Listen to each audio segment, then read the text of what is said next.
आमच्यासाठी काय केलं. एका साधू महात्म्याने त्याला त्याचं उत्तर दिलं, देवाने तुला काय नाही केलं. जसं तुकोबाराय आपल्याला सांगतात ना, तसं माझ्या ज्ञानोबारायांनी सुद्धा उत्तर दिलं. अश्रद्धानां पुरुषा धर्मसास्य परम तपा प्राप्यमाम निवर्तन्ते मृत्यू संसार वर्तने पाहेपा दूध पवित्राने गोड पासे त्वचेची आपद्राड परित्या विरण गोचिडा शुद्ध काळ सेवती. महाराज म्हणतात दूध किती पवित्र आहे, पण त्या पवित्र दुधाला जर त्याचं प्रक्रिया केली, त्याचं मंथन केलं, त्याच्यामधून या ठिकाणी त्याला पहिल्यांदा उकळी यावी लागते. आपण सगळेजण गवळीच आहात, पहिल्यांदा होते, आता नाही. आता सगळ्या सुविधा आमच्याकडे आल्या, त्या साधना सगळ्या आल्या, आम्ही त्या साधनांना विसरलो. त्या काळामध्ये आपल्याकडे गाई म्हशी होत्या ना, आता बोटावर मोजणे इतक्या आहेत का. विठाला आमच्या मातोश्री काय करायचं माहितीये ना, राहिलेलं दूध, ते दूध आपलं या ठिकाणी सगळ्यांना विकून आल्यानंतर राहिलेलं दूध त्याचं त्या ठिकाणी गरम करायचं. त्या गरम केलेल्या दुधाला थोडं कोमट करायच्या आणि मग त्याच्यामध्ये विरजन म्हणून दही टाकायचं. ह्या सगळ्या प्रक्रिया आहेत. आपल्याला मला फक्त एवढेच सांगायचे, आपल्या या यज्ञामध्ये फक्त या प्रक्रिया करायच्या. ही आहुती देणं म्हणजे समिधा देणं म्हणजे साठवणं. पण साठवण्याकरता त्याला ढसवावं लागतं. आतमध्ये सगळ्या त्याच्यामध्ये आहेत, त्याच्यामध्ये तूप आहे, पण तुपाची प्राप्ती करण्याकरता त्याला एवढा प्रक्रियाने तयार करावं लागतं. मंथुनी नम्रिता वाया व्यर्थ कथा. मंथन केलं पाहिजे आणि मंथन केल्यानंतर जे नवनीत निघेल ते नवनीत तापवावं लागतं. तापवल्यानंतर जे तूप निघतं, तुपानंतर परत मला दूध करायचंय. एकनाथ महाराज होईल का नाही, मग काय नोहे केले. आपल्याला सुद्धा तसंच करतात ना महाराज. जीवनमुक्त स्वामींना कुठं बसवलं, गोपाळ काकांना कुठं बसवलंय. कारण काय, त्यांनी एका जन्माची नाही, ही पुण्याई मागील जन्माची असेल पुण्याई. म्हणून तुम्ही आम्ही त्यांच्या नावाने आज या ठिकाणी भगवंताचं नामचिंतन घेण्याच्या या यज्ञामध्ये आहोत. यज्ञामध्ये येत असताना योग याग तपे केली तयाने अनुपे. त्यांनी केली अमूप तप केली, पण कधी कृतयुगामध्ये त्यांनी तपधारणा केली. कृतदा ध्यायते विष्णू, ध्यान केलं. दुसरं युग सुरू झालं त्रेतायुग. त्याच्यामध्ये काय केलं, यज्ञ यागादी कर्म केले. तेही कर्म या ठिकाणी पुढे तयार झालं नाही, राहिलं नाही, शिल्लक राहिलं. साधना बदलली. द्वापार युगामध्ये परिमर्जना सेवा केली, त्या सेवेची फलीभूतता महाराज कलियुगामध्ये आलेली. कलियुगामध्ये फक्त एकच सांगितलं, कलियुगा माझी करावे कीर्तन, माझी करावे कीर्तन.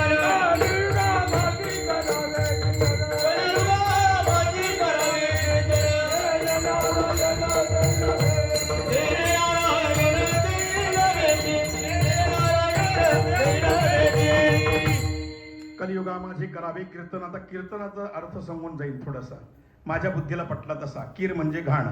केर, आपण त्याला कीरचा या ठिकाणी अपभ्रंश केला, केर केला, केर नंतर कचरा केला. त्या कचऱ्याचा आपण या ठिकाणी ती घाण काढण्याचं साधन आहे. पण ती घाण कुठली देवळातली काढतो, घरातली काढतो, पण स्मशानातली काढतो का. मग आपल्या घराला स्मशान बनवायचं का आपल्या घराला मंदिर बनवायचं, हे आपणच आपलं ठरवायचं आहे.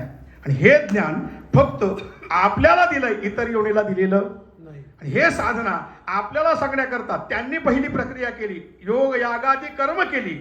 आणि त्या योग यागादी कर्मामधून हरिनाम यज्ञ या ठिकाणी तुमच्या आमच्या पुढे मांडला. आणि त्या योग यागादी कर्मामध्ये जी झालेली साधना आहे, ती साधनेचं आपल्याला सर्वांना परिवर्तन म्हणून जो बदल दिसतो, त्याकरता त्यांनी फक्त या कलियुगामध्ये एवढंच सांगितलं, अभंगाचं शेवटचं चरण. तुका म्हणे जपा, तुका म्हणे जपा, तुका म्हणे जपा, तुका म्हणे जपा, तुका म्हणे जपा, तुका म्हणे जपा,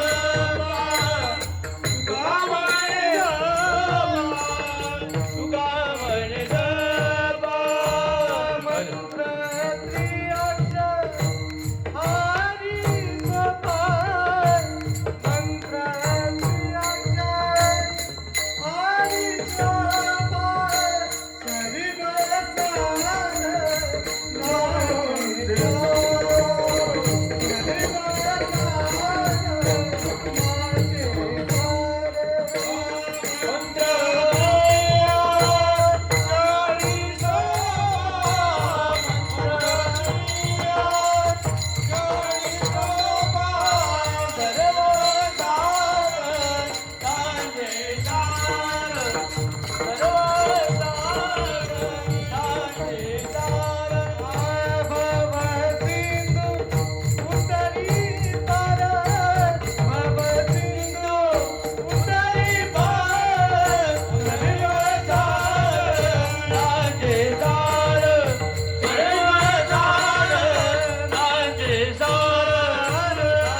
मला प्रश्न पडतो महाराज, भगवंताचं नामचिंतन घेतल्यानंतर काय होतं तो पहिला आम्ही साठवला, पण साठवण्याकरता मागच्या याच्यामध्ये जुन्या पुराण्या याच्यामध्ये काय होतं साठवण्याची क्रिया? त्या काळामध्ये कणग्या होत्या ना पहिल्या काळात, आता आहेत का? नाही. त्याला काय म्हणायचे? साठवणे म्हणायचे, त्याला साठवणी म्हणायचे. त्या साठवणीमध्ये काय करून ठेवायचं? तो पेरा तयार करून ठेवायचा. काय करायच्या? त्याला उबवून ठेवायचे, बरोबर ना? मग त्याला काय होते? पहिल्यांदा त्याच्यामध्ये काय लागते? त्याला ऊब लागते, मग जमिनीची पण ऊब मिळते, मग ते बीज तयार होतं. महाराज मला फक्त एवढंच सांगायचं आहे, पहिल्यांदा त्याला ठसवावं लागतं. ठसवावं पहिले ठासून भरतात. कशासाठी? त्याला चांगली ऊब येण्याकरता. आपल्याला सुद्धा उभवायचं आहेत महाराज, पण कुठे? या यज्ञामध्ये. त्याकरता आपल्याकडून सततम कीर्तयंतो माम, भगवंताचं नामचिंतन. राम कृष्ण हरी, राम कृष्ण हरी, राम कृष्ण हरी. देवाने भजनासाठी दिला, पण आम्ही तो भोजनासाठी वापरला. कबीरदास महाराज म्हणतात, मी म्हणत नाही औट हात का मानव देह, ईश्वर ने तुझे दिया, खाया पिया सुख से सोया, नाहक जमाना खोया. अरे आम्ही आमच्या बापाच्या जीवावर खातोय बुवा, तुमचं काय जातंय? विठाला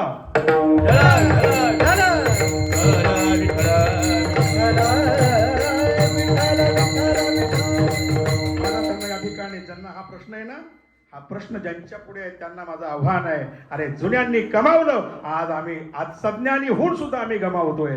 आम्ही ज्ञानी का हे ज्ञानी? विठाला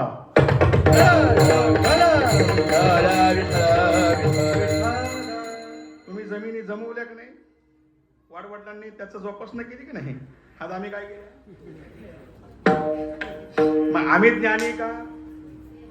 वयोवृद्ध ज्ञानी, पण तरी सुद्धा आम्ही त्यांना प्रश्न करायला तयार आहे. तुम्ही आमच्यासाठी, हा प्रश्न आहे महाराज, या अभंगातून सांगतोय मी, हा प्रश्न आहे.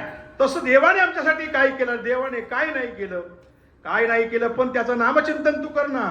अरे घरातल्या एखाद्या थोर माणसाला, एखाद्या मोठ्या माणसाला, जर घरातल्या माणसाला, तर वयोवृद्ध माणसं आहेत 98-99 वर्ष ज्यांनी आयुष्य घालवलं, त्यांना जर आता कुठल्याही गोष्टी करायच्या झाल्या, त्यांना नाही विचारलं तर त्यांना किती दुःख होतंय ते त्यांना माहिती. आपल्याला कळणार नाही महाराज, नाही कळणार. मग त्यांना जे दुःख होत आहे, तसं देवाला आपण सगळे विसरलोय. फक्त आम्ही आमच्या मदामध्ये राहिलो. आणि मदात राहिल्यामुळे आमच्यातला क्रोध, कामाधिक असणारे जे हे आहेत ना, शत्रू आहेत ना, ते बळावले गेले. त्याकरता महाराजांनी सुद्धा आपल्याला साधना सांगितली. बोलावा, पहावा आणि करावा. आता वि म्हणजे विधाता, ठ म्हणजे निळकंठ, ल म्हणजे लक्ष्मीपती. याचं तिघांचंही उदाहरण महाराज या ठिकाणी सगळ्या देवांना लागू होतं. त्याच्यामध्ये गणपतीचा, आता मागे गणपतीचा जन्म केला. त्यामध्ये आकार, चरण, युगुल, उकार, उदर विशाल, मकार, महामंडल, मस्तकाकारी. आपणच देव आहोत. देवा तूची गणेशू. कमरेपासून खालचा 2 चरणांचा भाग जो आहे तो ब्रह्मदेवाचा आहे. कमरेपासून कंठापर्यंत या ठिकाणी विष्णुदेव आहे. उदर विशाल आणि मकार, महामंडल, मस्तकाकारी. हे त्या ठिकाणी जे आहे ना, हे मस्तक आहे ना, हे भगवान शिवाचा अवतार आहे. आणि त्याच्यामध्ये महाराज हे अर्ध मात्र जे आहे ते भगवंताचं नामचिंतन आहे. ते नामचिंतन जर आमच्याकडून झालं, मग ते मंत्र किती आहेत?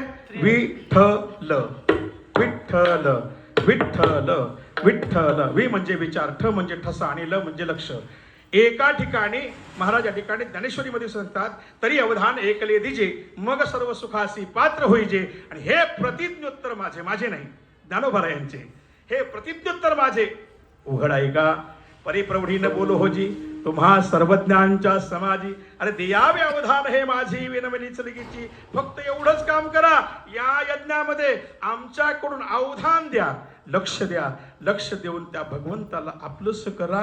एवढीच साधना.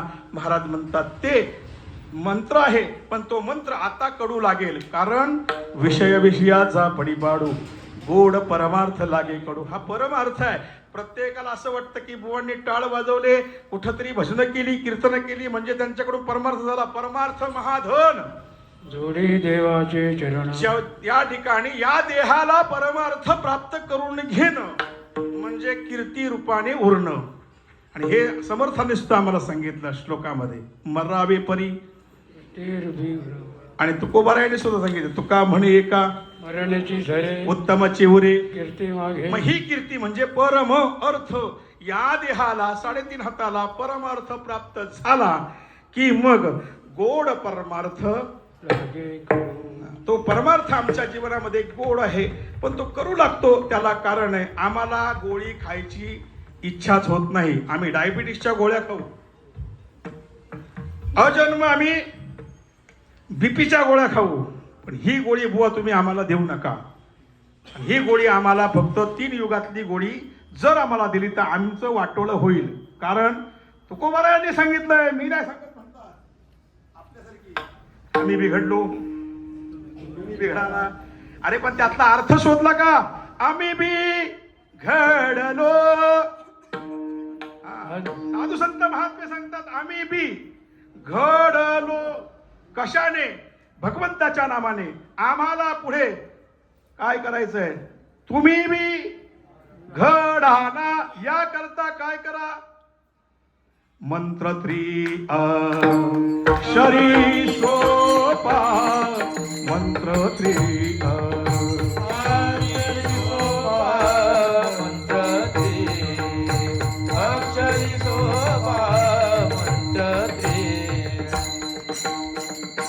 पहिला त्याला ठसावला, आता त्यातला शब्द बाहेर काढायचा. ठसावला, त्यातला सा बाजूला काढा आणि पुढे घ्या. साठवला. माझा मराठाची बोलू कौतुके, परी अमृता तेही पैजा जिंके. सदा सदा सदा सततम सततम सदा सदा सदा म्हणत राहा. आपण दास झाल्याशिवाय राहणार नाही. कोण कोण झाले? महाराज समर्थ रामदास स्वामी रामाचे दास झाले. भगवान श्रीकृष्णाचे उद्धव या ठिकाणी दास झाले, कृष्णदास झाले.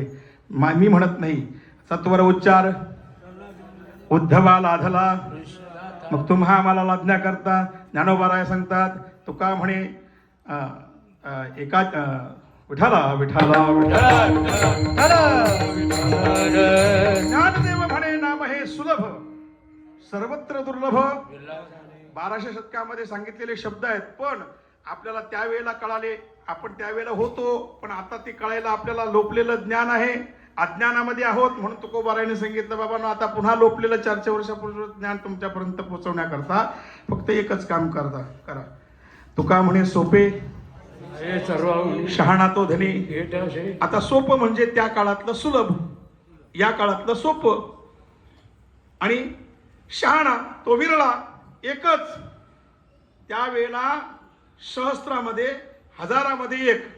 आता मी म्हणतो अब्जो मध्ये एक असेल. विठाला सगळ्यांना सज्ञानी करायचंय. याकरता ज्ञानोबारायांनी ज्ञानेश्वरी सारखा ग्रंथ दिला. आणि जगावं कसं हे ज्ञानेश्वरीने शिकवलं, आणि मरावं कसं भागवत शिकवतात.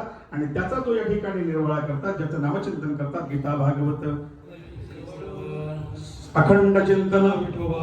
ते नामचिंतन साठवल्यानंतर ते सदोदित त्याचं नामचिंतन केल्यामुळे आम्ही दास झालो. आम्ही हरीचे दास झालो. हरीची दासा, हरिदाही दिशा. ही साधना मला प्राप्त झाली, म्हणून ही साधना करण्याकरता यज्ञ सांगितला. कोटी कोटी यज्ञ ऐसा ज्याचा नियम, एक हरिनाम जपता घडे. एक हरिनाम जपलं तर या ठिकाणी कोटी यज्ञाचं पुण्य आपल्याला प्राप्त होईल. पण ते मनाच्या संकल्पाने जपलं तर. मन आपलं इतरत्र जर बाहेर भटकत असेल, बुवाचे आता वाजले किती, बुवा थांबतायत कधी? लगेच थांबतो. विठोबा रखुमाई,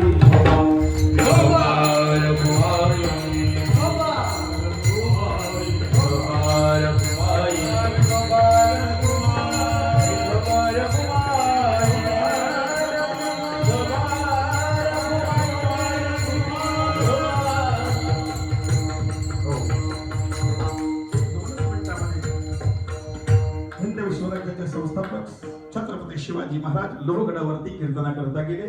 कीर्तन या ठिकाणी ऐकण्याकरता गेले नव्हते. त्या ठिकाणी परकीयांचं त्या ठिकाणी त्यांच्यावरती आलेलं जे साधन होतं, ते परकीयांचं साधन निघून जाण्याकरता मंदिरामध्ये जाऊन बसले.